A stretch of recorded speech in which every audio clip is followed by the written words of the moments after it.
So I would like to invite to stage Dr. Farzam Kamalabadi. So please come up to stage and we will begin proceedings. Thank you. Greetings and best morning, although late morning. Please, friends, welcome to sit down. It is an honor and pleasure to be amongst mostly friends and in a very informal way discuss about the future and the direction of blockchain, crypto, and global digital economy. I will be very brief because of the time. The main message is to explain that our entire industry of blockchain, crypto, digital is moving towards a totally new stage. In fact, it has faced the greatest challenge yet, and yet it will emerge in the most forceful way. The entire global economy of $200 trillion, we are in the blockchain crypto only 0.5%. We are less than 1%. It went up to 1.5%, it came down. 1/3 of the industry was wiped out, only in 1 year. However, we know that in the future, the entire the economy of the world, the whole, by then $300 trillion, all of it, 95, 98, 99, 100% of it, sooner or later will become totally digital. That is the inevitable. And it will be beyond blockchain. Other enablers will appear, quantum computing, spatial web, and way beyond that. So it's called faster, larger transactions, automatic, and seamless, and yet accumulated and distributed. However, there are a few corrections that will be made. And the corrections are in the following areas. I have given a package of advice as invited by the US's #1 federal institution to manage and correct the whole industry. So in that package, I have said the whole industry, first, layer 0 protocol, layer 1 and layer 2 and exchanges. There are a few irregularities. All the exchanges have exaggerated in the past. So they are using algorithm and bots and creating 20x, 50x, 100x extra. And so first, you cannot take away algorithm from the whole computing and economy, but you can use it only for analysis and not for market making. So zero bots, zero basically algorithm in market making. So we do what we say what we do, and it will be a real reflection. If 100,000 transactions per day, we don't say it 2 million transactions per day. We don't exaggerate. And beyond that, the exchanges are like fund management. They should keep only 2 to 5% of the money into their own accounts. The rest, all the exchanges should utilize third-party custody. So we will not have FTX syndrome appear again and again. This is only on one layer. The two main suggestions that I told to the highest level in the FBI, that by this implementation, 99% of the crime will be wiped out automatically. But then there are other angles where we have to do corrections. The other correction is that we will not first create coins, go vertical, with no real value underlying. This is called actually crowd financing. The whole industry must move away 100% from crowd financing, start creating first the horizontal, that is the assets, operations, and processes, or combination of that. Have real business underlying, on top of which, on top of this horizontal operation efficiency, create the benchmark of value called coins or tokens or crypto, and not the other way around. The whole first generation, the first 12, 15 years went the wrong direction because it was the crowd financing mentality. I wrote about these 5 years ago, 7 years ago. I was the first speaker of the Dubai Future Blockchain Summit, and exactly this. So the correction will be no more horizontal second. Horizontal first. You deliver the promises of white paper first, then create a coin on top of it, so that the coin will be stable and goes on. Whether it is utility or invest in stable coin or investments, it will be solid. The other principle of the changes will be what I called the medley. The medley between, the whole crypto started as a good motive for creating justice, economic justice. That was the whole motive of it. They went anti-governmental and anti-banking because they thought that the government is suppressing the masses and the people, and the banking is stifling the growth of the rise of the poor and the impoverished and the affluence creation on a large scale.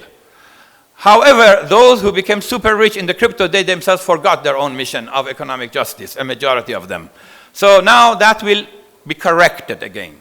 That means we will have a situation where it will be a medley of government-driven, institutional, and private in a basically multiplay hybrid system. So a superhighway with many loops, let's call it. The future of the blockchain will be much more involvement of the government, much more regulation, and hopefully, based on my advice to the US federal government, you cannot stifle the whole industry. You cannot control it, but you can better manage it. So they will go for a better management rather than control. If you can't beat them, join them. Why would you want to beat them? Join them in the first place. So the next phase of the industry will be actually not being controlled and stampeded upon by the government, but actually empowered. The governments themselves will get into the digital economy, will turn their fiat currencies in digital. I don't call it digital currency, I call it a different name. It's called currency digitalized, very different.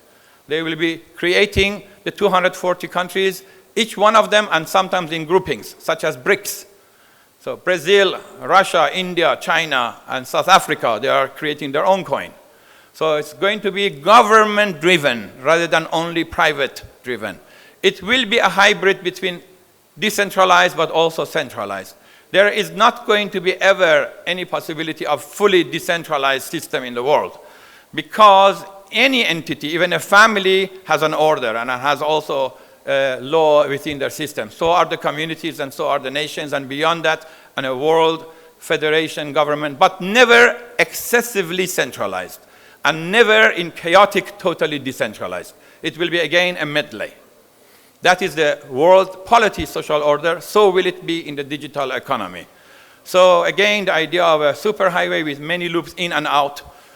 But the entire value chain, whether physical, tangible, intangibles, mental, and art, and all the creative forces, all can be calculated, can be given value on coin creation, and can be all playing in a fully functioning, harmonious digital world economy civilization of the future. In no more than 10 years, the classic stock markets will give way to the digital stock markets or exchanges that are, as I said, freed from exaggeration and algorithms and bots in the market making, and at the same time their money is held with responsibility at the third party custody, and then again the healthy medley of government, private, and institutions, and finally the problems that exist in the 3,000 coins of today. Under the disguise of pump and then more pump, actually still is pump and dump. So we will get away from that, I call it crowd financing mentality, and it exists in the regular stock markets also. It's not something that is new to the digital exchanges and the digital projects, but the exaggeration here is much, much higher than even the basically Ponzi schemes that were prevalent in the classic stock markets. So we will find an era of more transparency, more government regulations, more government joining rather than a control and beating down. That's why I said to the FBI, I'm saving you $10 billion as your advisor, because you don't go after one by one finding the villains. There is no villains. The villains are created in a wrong and totally haphazard ecosystem. Once the ecosystem is much more reasonable and well managed and organized, then it will be a very smooth. The basic foundation of the future digital economy will be what we call real value. The real value will be in the form of assets, tangible and intangible, services, and also creativity forces. They will be again be given precise valuations and more accurate, and they will be interchanging their value in the form of blockchain, crypto projects, and also exchanges. And most of it will be built on top of grassroots up. What we call decentralization is actually participation of the grassroots.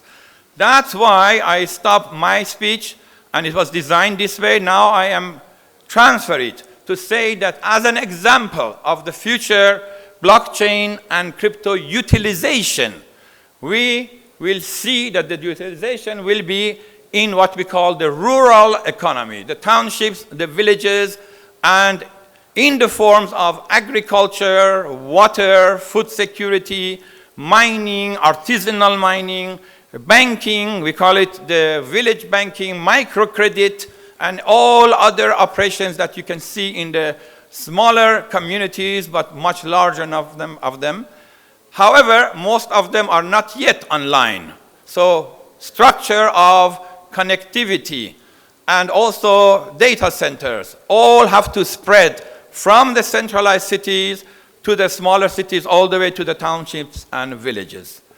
As you may know, the entire world of 8 billion population, 88 to 90% of it still lives in the rural areas.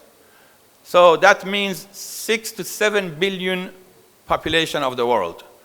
And that is the target of the blockchain, moving more down to the grassroots. That is why I have invited, especially as an example, the great country, the super rich, the most rich country of the world, potentially, sleeping assets. That is called the Democratic Republic of the Congo. So the country has 100 million population, 88% is in the rural area. And I will introduce our honorable minister and delegation of 12 who have come specially from the Congo. Before that, just 1 minute, and then we will invite the minister. And I created a whole movement called the Collective Peaceful Rise of Africa, and wrote an open paper, whether you call it black paper instead of white paper. It is a manifesto called Future Trends Africa Manifesto, where the entire focus that I had given to China for 30 years as a laser zoom, the whole thing is now shifted to Africa. The entire world will be moving towards Africa. The US economy, my old-time friend Janet Yellen of 25 years before, she went to Africa and announced the content of the Future Trends Africa Manifesto. Africa will set the trajectory of the global finance and economy. 1/4 of the economy.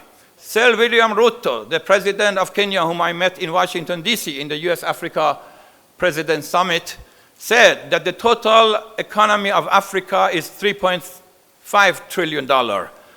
Within a decade, it will be 10 to 20x. We will be expecting a $30 to $60 trillion economy in Africa within a decade. That is the creation of 20 nations that are first-class nations, $1 trillion economy each, and they will be exporting aid rather than receiving aid. And this is the phenomena that will happen within a decade. With that, as an example, as a leader of the masses of Africa in the rural economy, it's my honor to invite our partner, friend, brother, Sir Francois. His Excellency, the Minister of the Rural Economy of the Congo. Please.